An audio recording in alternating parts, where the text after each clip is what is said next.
আমি পবিত্র কোরআনুল কারীমের 23 পারা 102 নং সূরা সূরাতুল আসর আপনাদের সামনে তেলাওয়াত করেছি। আল্লাহ পাক রব্বুল আলামিন যেন এই সূরার আলোকে আলোচনা করে আমল করার তৌফিক দান করেন, সকলে বলি আমিন।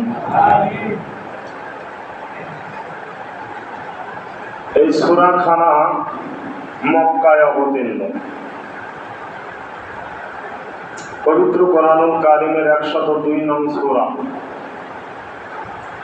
সূরাতুল আসর, প্রথম আয়াতটাই হলো ওয়াল আসর। আর আসর শব্দের অর্থ হলো সময়, কাল, যুগ। যাই হোক, সূরার আয়াত সংখ্যা 3টা। কয়টা? 3টে আয়াতে কারিমা এবং 68টা হরফ। কয়টা? 68টা হরফের একটি সূরা। সূরাটা অতি ছোট হলেও মুফাসসিরিনে কেরামগণ বলেছেন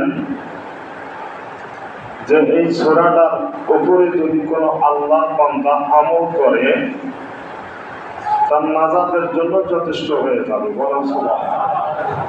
জান্নাতের জন্য কি যথেষ্ট, যদি সূরার আলোকে আমল করে। এবং মুফাসসিরিনে কেরামগণ বলেছেন যে পবিত্র কোরআনুল কারীমের অর্থ সমপরিমাণ পড়া সওয়াব। বলেন সুবহানাল্লাহ।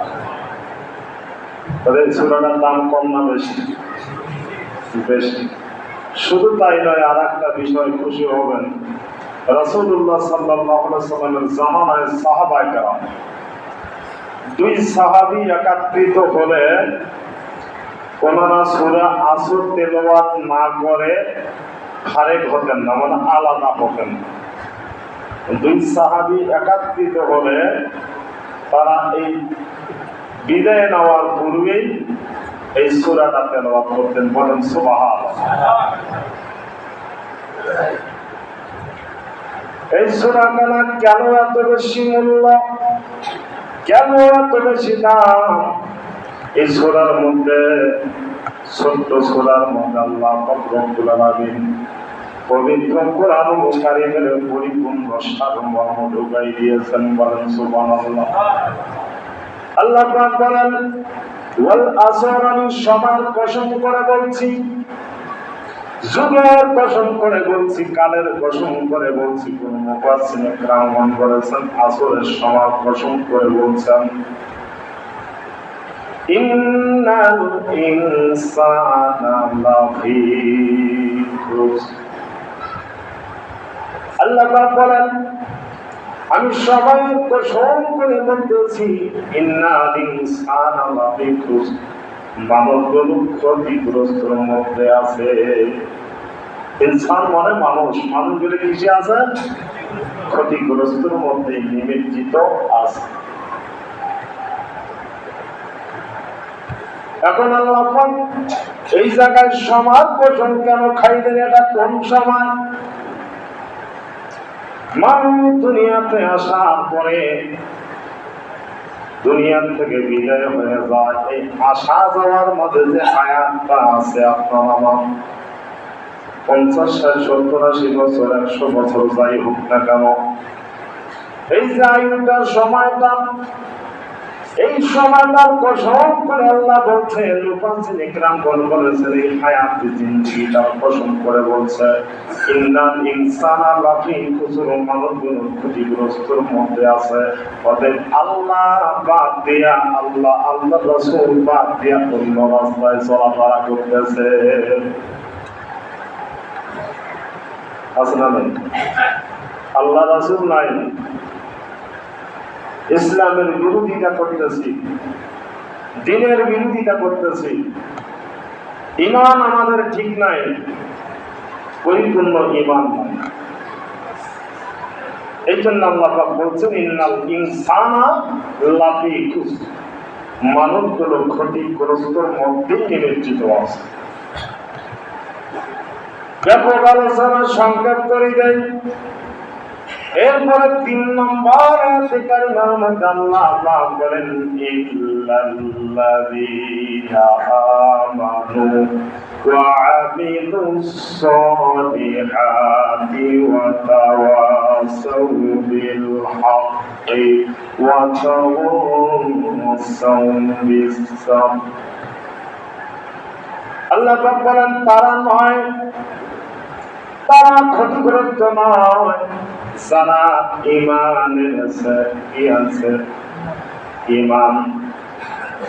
এইখানে 4টা বিষয় আল্লাহ পাক বলেছেন। কয়টা বিষয়? 4টা বিষয়। এই 4টা বিষয়ের মধ্যে, এই 4টা নিয়মের মধ্যে যারা আছে, এই 4 জন ব্যক্তি ব্যতীত সব মানুষগুলো ক্ষতিগ্রস্ত। ইল্লাল্লাযীনা আমানু, যারা ঈমান আনবে, ওয়া আমিলুস সালিহাত, যারা নেক আমল করবে, নেক আমল। 1 নম্বর ঈমান আনয়ন করা লাগবে। ঈমান ছাড়া কোনো ইবাদত আল্লাহর দরবারে কবুল হয় না। হয় কি? আচ্ছা বলেন তো, অন্য ধর্ম অবলম্বী যারা আছে তারা কি কোনো নেক আমল করে না? রাস্তা দান করে না, রাস্তা দেয় না, এটা তো সবের কাজ। গাছ গাড়ে না, দান করে না, অনেক ভালো কাজ করে, কিন্তু আমলের বেলায় তার জিরো। কেন? এই ভালো কাজ দিয়ে জান্নাত যাওয়া যাবে না। কেন যাবে না? যে আপনার যে ব্যাগ ধরে, যেটা হলো আপনার মূল, সেটা হলো ঈমান নাই। কি নাই? ঈমান নাই, কোনো আমল নাই। ঈমান আপনার হলো অ্যাকাউন্ট, ব্যাংকের অ্যাকাউন্ট, আপনার জীবনের অ্যাকাউন্ট ঈমান। এই অ্যাকাউন্ট যদি আপনার ঠিক থাকে, আপনি যতগুলো নেক আমল করবেন এই অ্যাকাউন্টে জমা হবে। আপনার যদি অ্যাকাউন্ট ঠিক না থাকে, সব আমল বরবাদ। এই জন্য ঈমান আনতে হবে। কি আনতে হবে? ঈমান। এখন ঈমান কি? এই ওয়াজ করলে 1 জুমার দরকার লাগবে না? 1 জুমাও হইল। ঈমান সংক্ষেপে বলছি, আমরা ঈমানে মুফাসসাল পড়ি না। আমানতু বিল্লাহি ওয়া মালাইকাতিহি ওয়া কুতুবিহি ওয়া রাসূলিহি ওয়াল ইয়াউমিল আখির ওয়াল কদরি খাইরিহি ওয়া শাররিহি মিনাল্লাহি তাআলা ওয়াল বা'সি বা'দাল মাউত।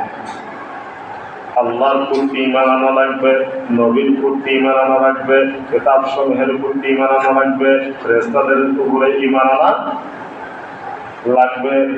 হাসর নাসর হবে, কিয়ামত হবে, পুনরুত্থান হবে, এগুলোর প্রতি ঈমান আনা লাগবে। আর দিনের প্রতি ঈমান আনতে হবে। সংক্ষেপে আছে। এখন যদি আমার ঈমান আছে কিন্তু কবরে যে আযাব হবে এটা আমি মানি না, হবে। ফেরেশতা যে আছে 2 ঘাড়ে 2টা কেরামান আর কাতিবিন, এটা যদি বিশ্বাস না করি হবে। ফেরেশতা সমূহের প্রতি ঈমান আনতে হবে। সকল নবীদের উপরে ঈমান আনতে হবে। সকল কিতাব সমূহের উপরে ঈমান আনতে হবে। ইল্লাল্লাযীনা আমানু, যারা ঈমান আনবেন, ওয়া আমিলুস সালিহাত, যারা নেক আমল করবে। নেক আমল, এই নেক আমলের মধ্যে যতগুলো নেকির আমল আছে, নামাজ বলেন, রোজা বলেন, হজ বলেন, যাকাত বলেন, দান বলেন, সদকা বলেন, পিতামাতার খিদমত বলেন, যতগুলো নেক আমল আছে এই নেক আমলগুলো করা লাগবে।